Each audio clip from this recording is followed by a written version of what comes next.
Total greenhouse gas emissions in BC amount to 14/100% of total global emissions.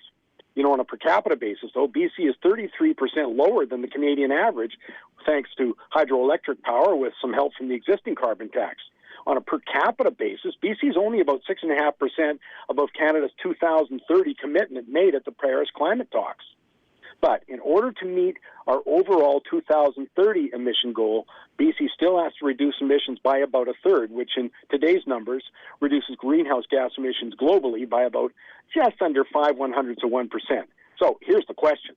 How much are we willing to pay in order to achieve those goals? In other words, what's the cost-benefit analysis? Because that's really where the rubber hits the road for sound policy. I mean, for prominent climate change advocates, I understand the answer is pay anything. Well, I seem to see, short of making any dramatic changes to their personal lifestyles. But governments don't have the luxury of completely ignoring cost-benefit analysis. I mean, just look at the Alberta NDP's actions. I mean, they're completely committed to climate change, but not at any cost.